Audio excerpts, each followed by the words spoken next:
歡迎翻嚟 The Melodies Club。上次我哋講過關於倫敦嘅交通啦，我哋今日可以講一講關於一啲工作上嘅嘢。好多人都覺得啊，喺倫敦喺西方國家做嘢一定好 chill 嘅喎，好輕鬆嘅喎。究竟係唔係呢？我哋今日可以探討下呢個話題。我哋嚟自唔同行業嘅，咁我哋就可以分享下唔同行業佢哋嘅我哋究竟喺度返工係點樣樣嘅呢？咁樣。咁首先我講一講我自己啦，咁我係大概5-6年前喺度嚟倫敦嘅，咁我做嘅係關於建築嘅行業嘅，都算係返寫字樓嘅工作啦。我自己覺得咧，其實咧都係睇你跟咗乜嘢人嘅，因為我自己經驗嘅話，我有一個 manager 佢係好 micro management 嘅，每一日朝頭早都要 report to 佢，究竟我哋琴日做咗啲咩，今日做咗啲咩。咁呢一樣嘢係好 micro management，但係我依家咧就比較 chill 嘅，真係我覺得，因為都好有彈性，個 manager 都好俾我好似有自由度嘅呢一樣嘢，我就覺得係睇下際遇咯。呢個係我嘅經驗咯，你哋覺得呢？我是媒體行業嘛，我覺得這個就是比較和一般朝九晚五的工作可能不太一樣。它就是因為我覺得在倫敦會有非常多這種 creative industry，比如說你是做 art 啦，或者說我覺得 media 也算啦，因為現在很多 social media 嘛。我覺得這個其實基本上就是我覺得 work-life balance 還是挺 OK 的。就是其實我覺得它很多時候會跟 accountant 跟那個審計有一點像，就是也分忙季和淡季。就當你就是 busy season 的時候呢，你就是會非常的是這麼說嗎？好扯，對啊，就是你可能要早上很早，比如說我馬上下周一就要去一個 runway，就是因為馬上是倫敦時裝週了，那他那個秀就是9點開始，那9點開始如果你住的比較遠的話，可能你6點就要起床開始準備，因為你通勤可能要有1-2個小時。然後如果你比如說像這種倫敦時裝週啊，就是會有一些 event 發生的季節，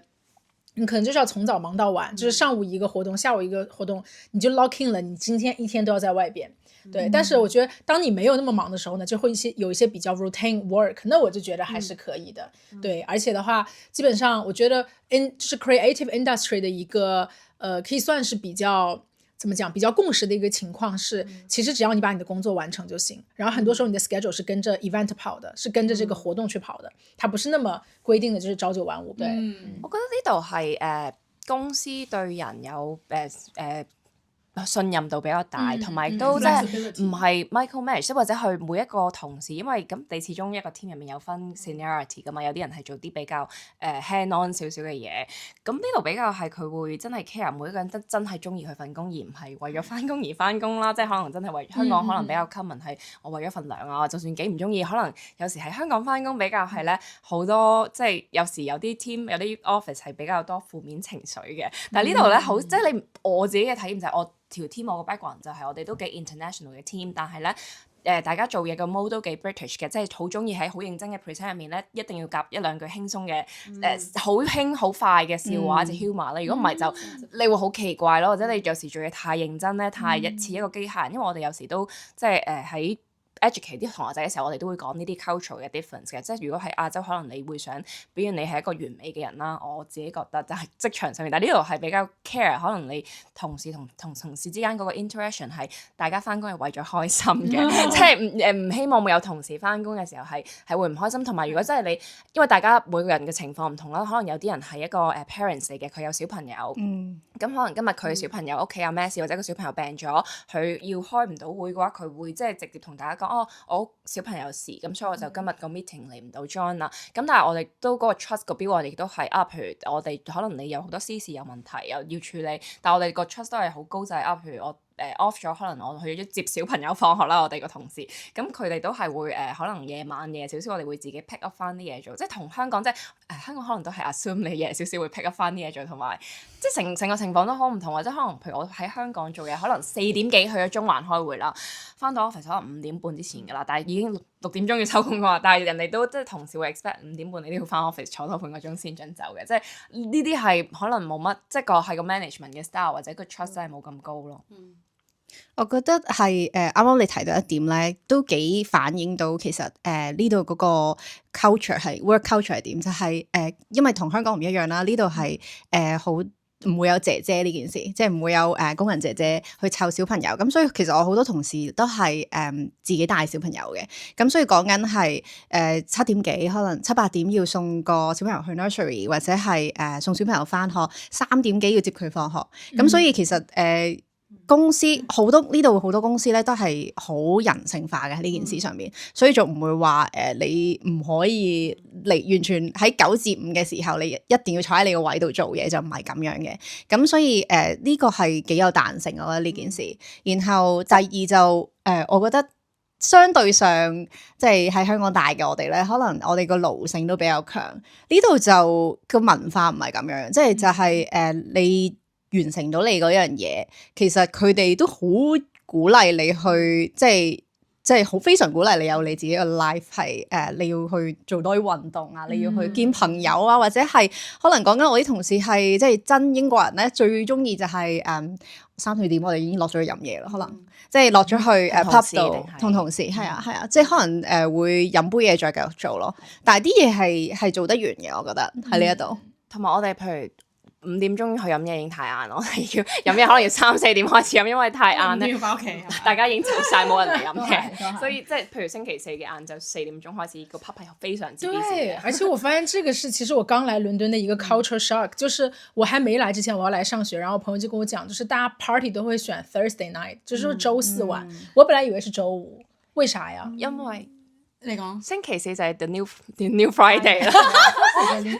我好中意呢個概念 party with 就是 company sort of， 就是對 sort of， 對，就是或者跟朋友，如果你上學的時候，就是可能跟朋友啊什麼的。我覺得呢個係因為好多人都 work from home， 即係尤其是星期5大家都唔會喺 office。係啊通常你啲夜生活可能夜晚星期4晚就會約多啲 friend，因為你已經 in central London 咯。我嘅理解就係我諗呢個係喺 Covid 之後我哋有嘅新嘅一個 norm 咯。因為我基本上我而家返咗幾間公司啦，喺倫敦。即係頭先我想你哋頭先有講過話好 flexible 啦，呢個係我好同意嘅嘢嚟嘅。因為喺個究竟使唔使返工返 office 呢樣嘢咧？我諗我做過嘅公司咧都係可以 allow 呢個 work from home 嘅喺 Covid 之後。我可能定係幾日啊？幾日係啦。我諗可能因為我自己份工作我要去一啲site office 啦，咁嗰度用咗2日，其他嗰3日。或者2日，我公司都可以俾我 work from home 嘅，即係對我嘅信任係好大嘅咯。即係一半左右。係啦，一半噶啦。然後我聽講，我前幾排我同啲香港嘅朋友傾啦，佢哋話依家所有好多都一定要返公司噶啦，已經冇咗 work from home 呢樣嘢啦。大家真係唔同行業，因為我就要為我自己嘅行業出翻聲，就係我本身咧係喺 hospitality 做嘅，咁我亦都做過唔同公司啦，但係都係 within同一個 industry。咁頭先大家講到絕對我感受到嘅就係 flexible 啲啦，同埋有人性化啲啦。你話 hours 嘅 flexibility 咧 work from home 我就感受唔到啦，喺 hospitality，因為我工作嘅 nature 係需要我自己親身喺嗰度啦。但係 flexible working hours 就有，就係譬如話如果我哋有 event，因為我做 events 嘅。如果我哋有 event，我嗰日要留耐啲嘅話，我個老細係好鼓勵。咁你聽日做遲啲翻嚟咯喎，即係佢會不停提我要聽日遲啲翻，好似驚死我早翻，同埋如果我早翻嘅會嬲我啦。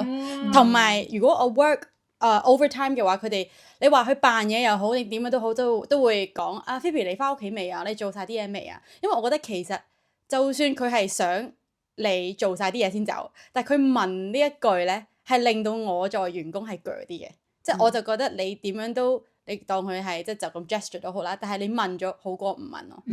同埋人性化嗰方面咧，我最記得，因為我本身咧我係冇喺香港做過長工嘅，但係我有做過 internship。咁我最記得個分別就係我放假嘅時候咧，如果我喺香港做 internship 嘅時候咧，個個都會覺得，阿妹你放假啊？即係有少少覺得你放假，我哋就要做多啲嘢啦。好妒忌嘅，係啊，有少少真係有咁嘅感覺。我唔知道而家係咪仲係咁樣咧？因為呢一樣嘢咧都好耐之前啦。但係如果我喺呢度，就係我嚟到 London 第一份工嘅時候咧，我個 manager 頭一個禮拜就同我講話：耳仔有一樣嘢好重要嘅要同你講，就係你記得攞假咁樣。咁我嗰時我就覺得我 probation 都未過，咁快就要攞假。佢就覺得，因為佢覺得休息係好重要㗎，你要休息咗你先有能量繼續行落去。跟住每一次我放假嘅時候咧，我啲同事係會 well deserved，即係佢係好開心，同埋係好真係好用心聽你個 plan 係乜嘢咯。同埋我諗個 mindset 真係唔同，可能係香港或者以前後生啲啦，即係喺香港做嘅時候會覺得啊，我啲嘢好緊要啊，我做緊嘢好緊要，會擔心我自己放咗假。我真係成日放假嘅時候好多即係以前喺香港做啲同事好中意 WhatsApp 我，唔知點解放緊假嘅時候好多緊要嘢㗎，即係一定唔可以等我放完假嗰幾日先翻嚟問我，一定要 WhatsApp 問咗我先。但係呢度係我啲同事冇幾多個有 WhatsApp 啦，有都可能係老細同我講生日快樂嗰啲，即係 personal 嘅嘢啦。咁所以我就覺得真係呢件事好唔同咯。我的前同事就是從英國然後回到國內去工作嘛，現在就是杭州、浙江，就是這也可以跟大家分享一下內地的情況，因為就是我就會問他，然後他就會說，就是大家快回來工作吧，現在週末也可以工作啦，就是這樣。對，因為就是可能會有時候週六就是單休這樣子，對，就是單休至少，對，所以我覺得這個我現在是完全不能接受，我覺得雙休真的好重要。對，所以我覺得這 work-life balance 相比較而言的話，我覺得確實英國會好更多。我覺得至少就是它基本上應該是沒有單休這個事情吧，就都還是2天 weekend。而家差唔多講4日工作添咯。係啊，講起4日工作咧，我就真係好欣賞呢度嘅 flexibility，因為喺 contract 上面咧，我有啲同事係返4日工嘅啫。我哋都好多啊，即係好多3日或者4日嘅 part time contract 咯，但係喺香港好少㗎。係啊，同埋有啲係錢啊 sorry， 我想問下，呢個4日工係咪即係人工都係4日㗎？OK，但係呢啲通常我哋請得嘅人都係比較經驗到位，係啦，嗰個 mark up 咗個 salary for。同埋其實我有啲同事有問佢，而家有個 full time 位開喎，你會唔會想即係轉翻由你嘅0.8 full time 轉翻1啊？咁佢哋就話唔會，因為我要好忙，我要湊我啲小朋友，我要 spend 多啲時間同小朋友，所以其實每個人狀況都唔同，或者可能佢哋有自己 side business 要做，所以成個 mentality 即係同香港，我覺得香港通常揾工係你要見到一份0.8嘅 job， 你會覺得點解會咁樣嘅？即係見到嘢係唔同㗎，係啊。呢個我就要分享，因為我機緣巧合底下咧，我而家都係翻緊4日嘅。我係由我同一個工作崗位底下，我係由翻5日變咗4日嘅，因為我當初嘅諗法係想要轉行咁我就翻4日嘅情況底下。win-win 嘅情況底下，我又可以學一樣新嘅嘢啦，再加埋公司又可以唔使再出一個人啦。講真咧，我覺得 workload 好似係冇乜分別同5日，因為其實翻4日咧，我個感受係真係我會上心咗好多咯，對個工作嘅事，真係會覺得唞多咗，而我係會當我係進入狀態嘅時候，我就係 100% 嘅 efficiency，所以其實。我睇翻，因為我做 event 咁，我接嘅 event 嘅 numbers 係冇減低嘅，但係公司係俾少咗錢，所以你蝕咗俾公司。唔係，但係我嘅理解係我同事佢就算翻80% 啦，佢哋都係講真，因為其實星期一同星期五大家嘅 workload 相對，就算我翻 full time，我哋都冇咁忙嘅，即係會冇咁多緊要嘢發生。即係所以我嘅理解係其實嗰啲翻80% 嘅同事，其實佢星期2、3、4翻到嚟啦，或者星期5翻到嚟，其實係好多嘢要 catch up 咯，所以啲 email 都係一樣去到你嘅 inbox 嘅，大家係啦，即係其實但係起碼有呢個 choice， 係啦，有呢個選擇嘅，有呢個選擇，我覺得佢俾呢個選擇有4日，覺得已經個心又係好鋸啦，覺得係個問係啦，心情心理上面有得揀先係老闆，冇錯，有得揀先至係老闆，然後個彈性好好之外咧，我覺得其實福利上面其實比我以前喺香港返嘅工都好好嘅。譬如呢一度我而家公司有啲 study leave 啦，有啲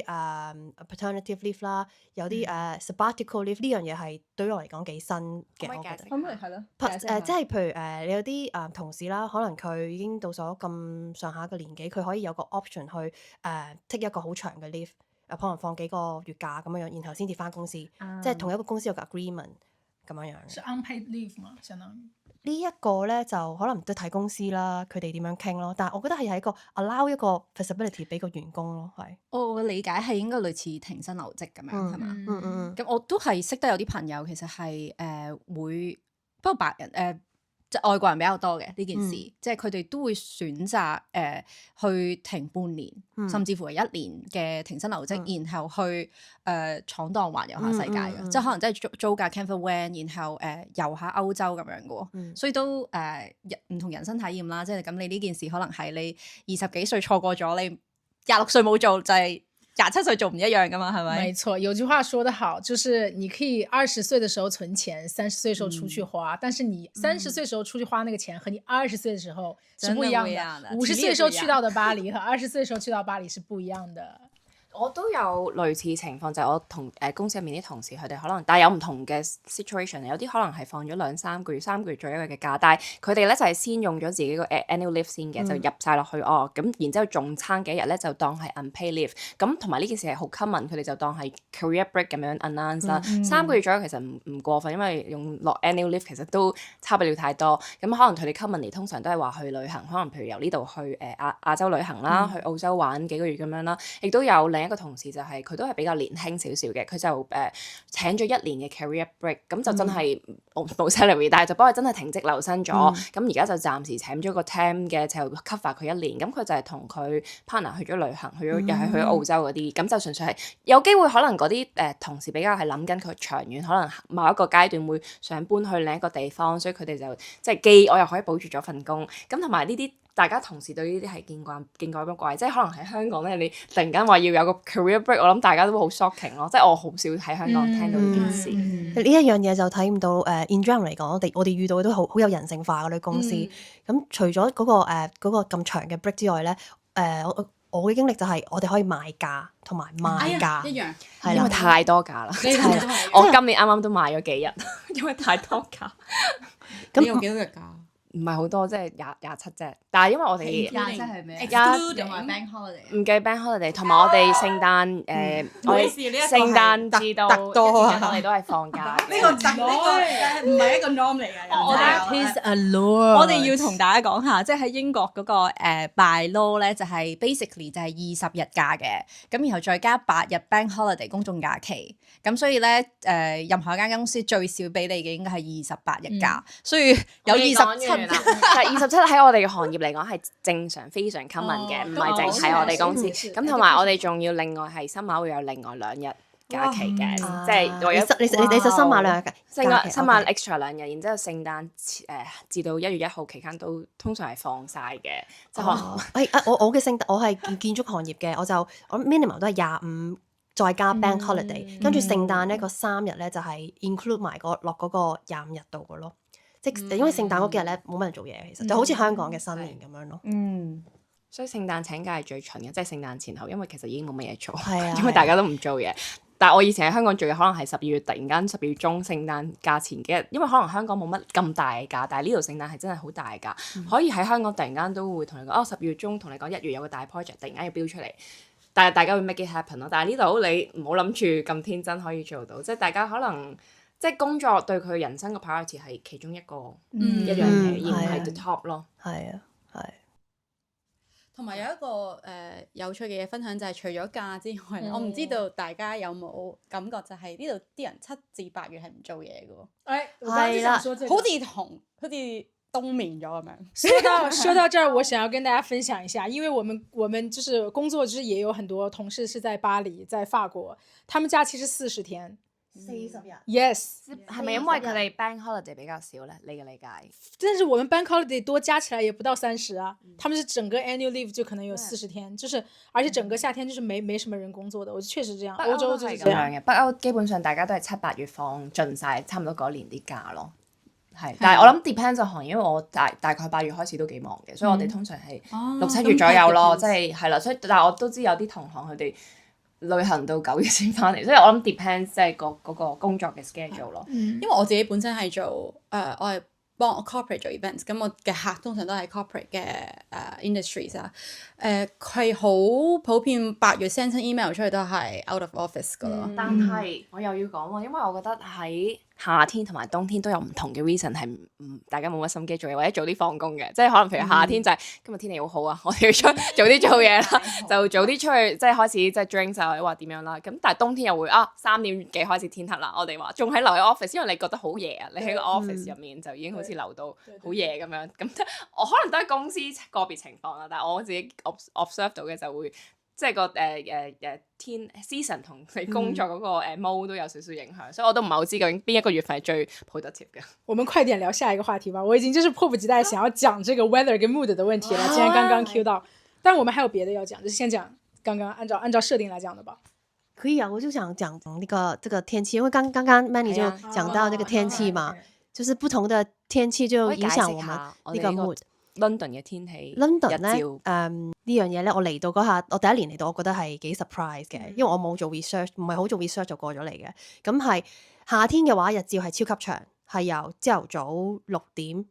然後哇！之前好似哦5 5點啊，點幾開始5點，然後到夜晚黑4點半啊，定係9點最10點，早我都唔係好知。 11點係啦，即係朝頭早5點去到夜晚黑10點。日照最長嘅應該係朝頭早4點半開始。 4點半，哇！呢個有 Manny 嘅資訊比較準確，因為佢啲 research 因為好犀利啊嗰日可以去巨石陣度睇日出啊！係年年都係咩？年年都去，係係啦，所以呢個係好準確至到夜晚10嘅資訊。點幾啊嘛。係啦，然後如果冬天咧，日照最短嘅時間咧，就可能我唔知朝早7點幾。 8點到3點咯。係啊，3點就開始黑。係啦，3點已經開始黑㗎啦。黑得好緊要已經。嗯，咁嗰個時候咧，因為就覺得我自己經驗就係冬天啦，突然間點解咁短嘅日照，咁我需要啲陽光喎，咁我特登咧去買咗一個燈啦，就係嗰啲叫做都係可以therapy light。係啦 therapy 啦，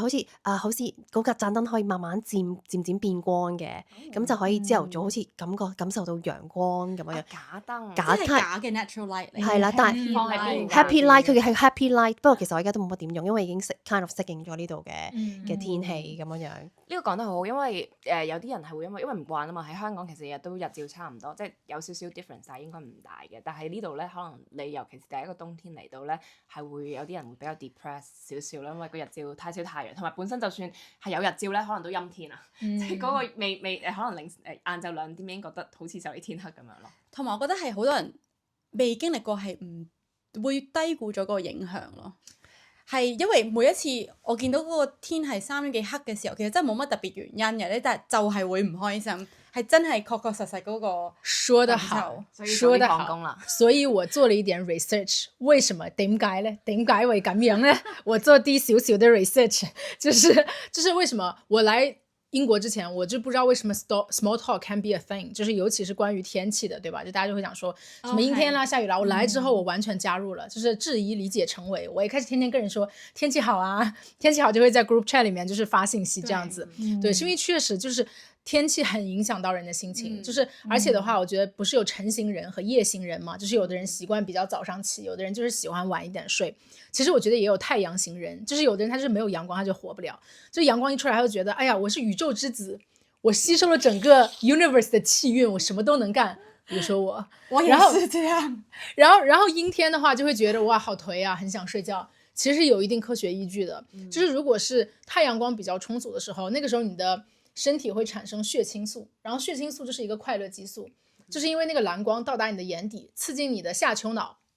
神經中樞，然後你就能感受到這個血清素，大概是這麼一個鏈路了。然後血清素就是一個會讓你感到很開心，然後非常 motivated 的這麼一個激素。但如果是陰天的話，那光照就比較少嘛，你的褪黑素就是 melatonin 就會增加，然後褪黑素增加的話，人就會比較陰沉，就比較想睡。而且我大學的時候就是讀那個 psychology， 我覺得我們其中有一課比較有意思，就是它叫 seasonal depression。然後當時我是在香港上大學嘛，然後因為我覺得香港天氣其實就是還好，沒有那麼極端，就不會像英國這樣黑的時候就很早黑。然後老師當時就是拿英國舉的例子，他說在英國啊，在北歐，尤其是一些就是光照更少的地方，像什麼可以看到極光的啦，或者什麼挪威啦這些地方，就是大家會有 seasonal depression，其實就是因為這個原因，就是也是很常見的一個因素。所以如果要是因為天氣不好，心情不好的話，就是 don't beat yourself too hard，就是很正常，很多人都這樣。所以早啲放工。對，係除咗早啲放工，你有咩建議啲人咧？即係俾啲人可以有什麼改善的措施呢？我嚟咗6年咧，呢個問題我都揾咗好多解決嘅產品啊。我覺得有一樣嘢咧，大家可以試下咧，就係vitamin D， 就係其實因為喺香港生活咧，喺亞洲生活咧，其實好多太陽，咁太陽入邊其實有好多維他命 D 嘅，咁但係因為喺英國日照時間短啦，相對即係冬天時間比較長啦，8個月都係冬天，咁所以我哋吸收到嘅維他命 D 咧都係相對少嘅，所以其實係要補維他命 D 嘅，咁因為有一段時間我成日都覺得好頭暈，然後頭髮又甩啦，即係水又有啲關係啦，另一個問題啦，係另一個問題啦。但係即係相對都係維 D 係唔係好夠嘅，咁所以喺呢一度咧，其實維生素 D 係一個幾popular product，係大家都會去補嘅一個保健品。咁有一啲係我就食一個 liquid 狀嘅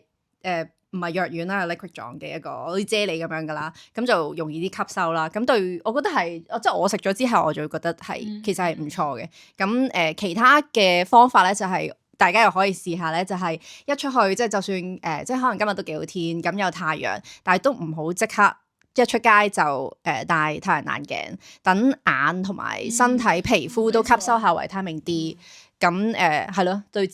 健康又會好啲。講到呢度又有趣，因為咧其實呢度啲天氣都不是今日話叫做晴天就係全晴天。你今日可能要戴太陽眼鏡出街咧，其實你同時都 mean 你應該可能要戴埋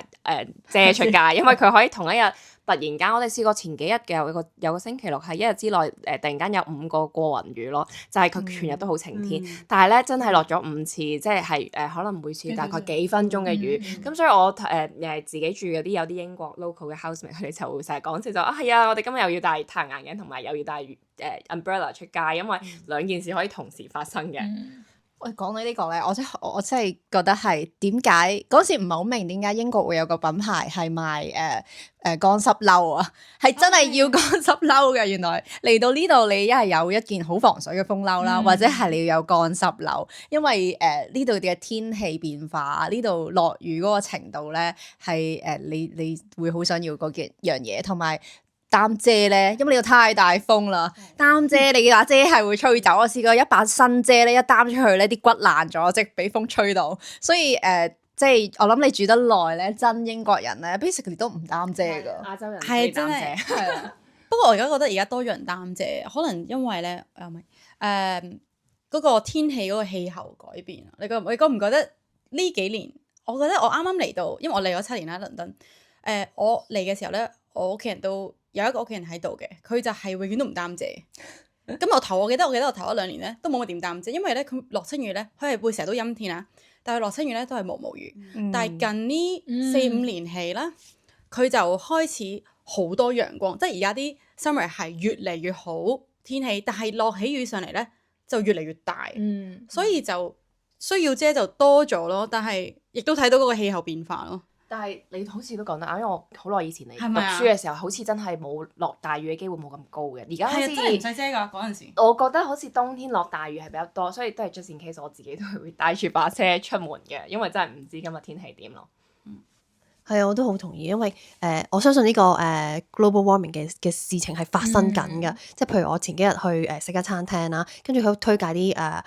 紅酒定係白酒嘅時候，佢都有講過，哇依家呢啲酒啊喺我哋英國本土出㗎，咁我哋啲土壤咧都已經漸漸地同可能可能出名啲白酒紅酒嘅法國嗰啲土壤差唔多啦，嗰個性質咁就咁呢個故仔都英國南面係都已經知道其實個氣候變化影響啲土壤，都影響個天氣好多咯。除咗天氣之外咧，我諗大家都對語言呢一樣嘢好有興趣嘅，因為我哋全部人都係喺中國或者香港過嚟啦，咁母語都係廣東話普通話啦。咁想當年我自己就覺得係有少少困難嘅適應呢度嘅語言，雖然我哋都有讀過英文啦，咁但係唔係我哋母語嚟嘅。咁唔知你哋點樣睇咧？我覺得幾困難嘅開頭。其實我覺得咧喺呢度做嘢嗰個英文當然有一定嘅要求嘅，一定就你話唔需要識英文或者唔需要話流利就呃你嘅，就一定要有 fluent 嘅。咁睇下你做咩工種啊？我覺得如果藍領嘅話，就可能冇嗰個需求冇咁大啦。咁如果你嚟到你移居 London， 你要去揾一份工，你就要真係因應你自己嘅能力去作出第一步咯。第一次要求唔好咁高住先，因為我覺得攞一個當地嘅 working experience 亦都係好重要嘅，對你之後揾工嚟睇。咁二嚟就係因為我本身係做sales 嘅，喺呢度做 sales 嘅。咁其實英文唔係我母語嚟，我母語都係廣東話嚟嘅。但係我睇唔到一樣嘢就係你嘅英文唔需要 perfect 嘅，因為我覺得好多香港人啊或者亞洲人佢係比較 self-conscious，你自己講英文啲 accent 啊或者係流唔流利啊咁樣。其實喺 London 咧，我覺得成日都覺得好似係唔係英國咁啊，因為 London 其實係一個好 multinational 嘅 city 嚟嘅。咁 apparently 係 more than 40% 嘅喺 London 住嘅人咧係 coming outside of the UK。咁所以其實大家嘅母語都唔係英文嚟嘅。我自己為例，咁可能當然 industry 係有分別啦。我係做 hospitality 咧，本身嗰個行業嘅特質咧就係好多唔同種族嘅人嘅。我成條 team 入面咧，我諗我做咗七年嘢啦。你話 with teammates 咧 ，within 個 team 咧，我得3至4個英國同事嘅啫，其他全部都係唔同地方嘅同事啦。每個人都有唔同嘅 accent 啦。反而咧，我覺得你係要 proud of 你自己嘅 background。你就因為你唔同嘅種族嘅人亦都有唔同嘅性格啦，唔同嘅 culture 啦，你反而 proud of 你自己 bring 到啲咩 to the table。當你自己有性格，你自己唔係驚咁同佢 communicate，咁同人 communicate 嘅時候咧，其實每個人都好 respect 你嘅，所以我就覺得最緊要係 open minded 同埋唔好驚咯。係啊，同埋咧，我想分享一樣嘢啫。我啱嚟到嘅時候啦，第一個 project 喺個 meeting 入邊有成10幾個人，咁有啲嚟自 Glasgow，有啲係嚟自北歐嘅、東歐嘅，佢哋嘅 accent 對我嚟講係一個 challenge 嚟嘅。咁但係隨住時間啦，適應咗啦，聽得越嚟越多啦，都明嘅。咁 recently 咧都有個 meeting 啦，我喺間公司度，咁個 meeting 有個東歐嘅女仔啦，咁佢講嘅嘢咧，我相信唔係淨係得我聽唔明，我個 British 嘅同事都聽唔明嘅，都係問佢可唔可以講多次啊？咁所以我覺得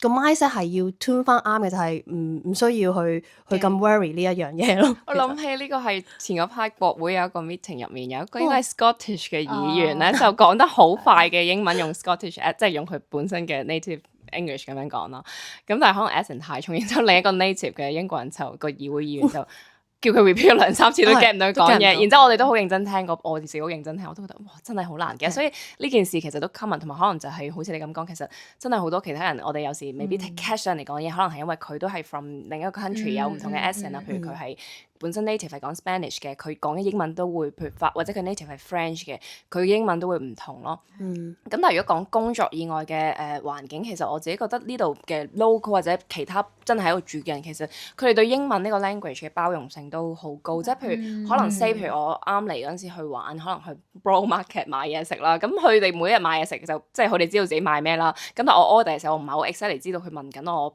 要唔要咩，因為佢哋呢度啲人食嘢個習慣都幾撩楞嘅，即係好多係點樣唔 vegetarian 或者有好多allergy 嘅戒口咁樣啦。咁佢問咗，即係有時候唔係好 catch 佢想問我咩，佢哋會好慢，即係咁樣再講，即係其實佢哋都好 take care of 啦。如果因為可能佢哋都 deal 好多tourist 啦，或者就係from唔同地方嘅人，所以呢個 language 其實我覺得只要你 demonstrate，即係其實你聽得明嗰個字，即係佢講嘅字其實都聽得明，但係可能佢哋有時敗，即係佢哋嘅 native，佢哋就自己講得好快，所以佢哋包容性都好高咯，喺倫敦特別。係啊，同埋語言係攞嚟溝通嘅啫。根據一啲 research 嚟講，communication 其實 based on 語言嘅可能係70%，或者其他嘅都係 body language 啊，你嘅表情啊。咁所以如果啲人太好 care 嗰啲 grammar 嗰啲，我覺得唔需要太。有時英國 local 啲 grammar 都唔係咁好，好多時唔識串添啊！佢哋係啊，同埋真係 dyslexia 係咪 dyslexia 呢一個字係我嚟到先至知嘅，即係佢哋係dyslexia 係佢哋對於寫字啊或者串字係唔係咁叻嘅。係啊。我覺得佢哋係唔 care grammar， 唔 care 你串唔串得啲啱啲字，即係反而係亞洲人都，其實亞洲人 grammar 好好啊，我想講 tenses grammar 好好，譬如嗰啲咩 work 嘅唔同 tense 啊，我哋即係好多背咗好多噶嘛。係啊，所以呢度嘅 work culture 其實係我冇。同埋佢哋嘅 culture 根本就唔係一個好批評你嘅 culture，係啊，冇佢好 appreciate 你會去講，佢亦都其實好 open 去認識你個 culture，咁所以即係呢樣嘢真係唔使擔心。同埋我覺得香港人適應力都好強嘅，咁所以我覺得呢幾年學到嘅嘢都係其實係練下自己嘅耳仔，點樣去聽到多啲唔同嘅accent，咁所以係咯，呢個都係一個幾好嘅學習過程，我覺得。係有一個古仔我係想分享俾大家，就係啱啱嚟到啦，第一份工作，我做咗1-2個禮拜嘢，跟住我個 manager 就同我講 well done，嗰一下我係好 surprise 嘅，即係我喺香港都做咗嘢好多年啦，然後聽到個 manager 講 well done，我就真係好 shock，我都唔知點解你會咁樣講，因為我就覺得係理所當然嘅，但係佢哋係show 呢個 appreciation 嘅，所以我哋嘅 language 上面可能係要學多啲 vocabulary 係讚人嘅説話，excellent，係啊，啊，真的，我想讲，我觉得就是英国的文化，我有一天这感触来的也是很突然，就是我在去办那个签证的时候，然后签证中心的人，就是比如说你拿那个号码嘛，你要排位，然后有的人他可能上一个环节结束之后他要丢掉了。然后有的人拿着，然后他看你的号码说，哦 ，that's good，that's good， 我就突然有被那个感动了，这很奇怪。我觉得这可能亚洲人会有共鸣，就是你做一个很小的事情，他也只是客气了，他只是礼貌，他说 perfect，awesome， 可是你就觉得，哎呀，我这都能被表揚啊，這還會挺開心的。係呢個我都係咯，做嘢係會體驗到好多，成日都覺得係自己做緊份內事，但係嗰個 manager 就會讚到你，即係。嗰啲叫咩啊？天上有地下無。你做幾個 Excel， 尤其是其實佢哋嘅數學能力真係比較差啲。如果你做嗰個 Excel 嗰啲 formula 啱咗之後咧，佢就覺得哇，你係一個 genius 啊咁樣啦。你係咪真係其實有陣時其實唔係好重要，唔需要睇得太認真。你自己人哋讚咗之後，自己開心就得啦。也是，我們之後可以再抽開一期聊一下，就是這種讚美和虛偽吧，就是因為有讚美或虛偽，總的而言，總的來說，就是對自己不要太 harsh。沒錯，真的不要，就是其他人不是這樣看你的。沒錯，我覺得這個真的很重要，就是你的 mentality， 因為我覺得我們亞洲人就是很多時候會很內耗，就自己會想很多，就是可能一句話你講出去，其實有的人聽了，有的人根本都沒聽到，但是你就回家就會想啊，我這是不是說錯了？睡不着，睡半夜突然。我今天下午講了什麼話？這其實沒關係啦，就慢慢的。而且我聽過一個理論，我覺得很好啊，他就是說我們來英國講英語，是我們在 adopt 他們的文化。因為如果按照我的規則來講的話，我講中文沒人聽得懂，可是我又會講中文，我又會講英文，我是為了適應你我才講英文，所以就是他們應該 appreciate 多一點。對，雖然就是事實上來講，每個人 logic 這個世界都會有一點不一樣，但是有時候可以會有這麼一個底氣在，就是對自己多一點這個讚許，對，少一點緊張。而且這陣子我覺得這個世界上就是這樣，其實沒那麼多人在乎那麼多事情的，尤其是在工作場合，大家就是只在乎你有沒有把你的事情完成，甚至你有時候沒完成或者完成不是那麼好，就也沒所謂，因為大家都這樣Depends on the team，但係我自己覺得 language 呢度講，既然講到即係可能啲 positive 嘅 word 啦，其實有時我覺得英國人講嘢都比較婉轉，所以咧，因為都係一個 language 或者 cultural 上面嘅差異啦，即係我覺得佢哋有時批評嘢咧，因為佢哋成日慣咗用好多正面嘅 word 啊，其實有時咧，佢有時想 critique 你啲嘢咧，你要聽得好認真，同埋要即係你直情係聽唔出佢有 negative 嘅 meaning，佢會講 interesting， 跟住就即係 mean 佢可能唔係咁 buy 呢個 idea， 之後所以呢個係我覺得 language 上面要學嘅嘢，亦都係除咗即係自己個 vocabulary 要多啲擺啲 positive 嘅 word 喺口邊咧，亦都係要真係聽得出佢 underlying 嘅 message 係佢講啲咩，因為佢哋真係講得有時太婉轉，如果你工作上面你唔知道佢係 critique 緊你嘅話，你其實都即係要自己 self review，因為如果佢已經出到口，其實佢可能真係唔中意你做嗰樣嘢點樣咯。係啊，呢啲係要我諗係經驗要學翻嚟嘅，即係譬如recently 可能有啲 email 或者啲同事講話啊 no pressure， 係咪真係 no pressure 咧？但係聽日啊，然後 no pressure 係啦，咁就自己諗下啦。係 passive aggressive 很多的，就是要小心。是的。咁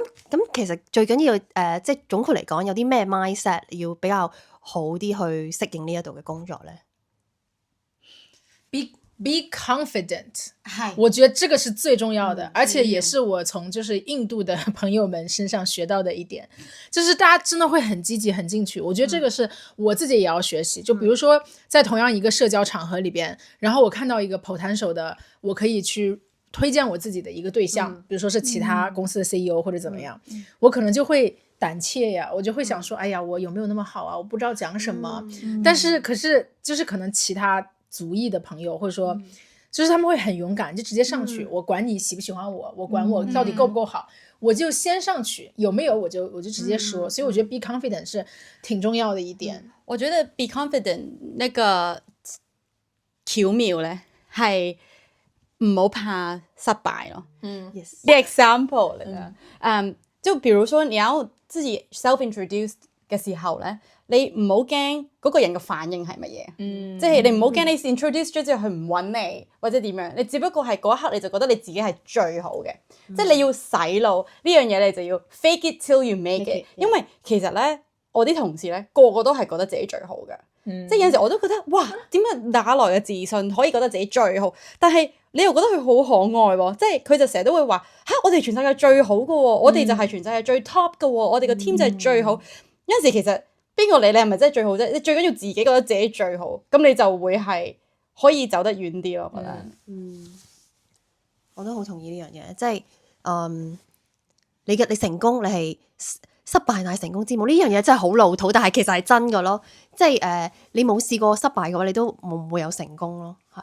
我想到一个，就是最近在social media 上很火的一句话，就是你要有一个顶级心态，就是你做什么事都会成的。如果你做了一件事，它成功了，那 OK 非常好 ，you made it。如果你做一件事，最后结果是失败了，没关系 ，you've learned something，你学到了。所以这件事情，只要你 set your mind to do it，你就决定我要去做什么，你就去做。然后不管它结果怎么样，都是有利于你的，都是就是螺旋式上升的这么一个气运和感觉。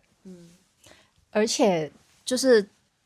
其实你的观众也没有那么多，没错没错没你想象的多，没错所以就是大胆对，大胆去放胆去做吧，放胆去做吧 ，exactly。呢個就係我哋今次cover 嘅 topic 啦，希望都可以幫到大家啦。如果大家有啲乜嘢，如果可能喺居倫敦嘅亞洲人咧、港人或者中國人咧，都有啲咩共鳴感啊，或者你覺得有啲咩 point 咧想分享嘅話，都可以留言俾我哋。沒錯 ，comment below。係啦，咁我哋都好開心會聽到大家嘅分享嘅，咁記得 follow 我哋啦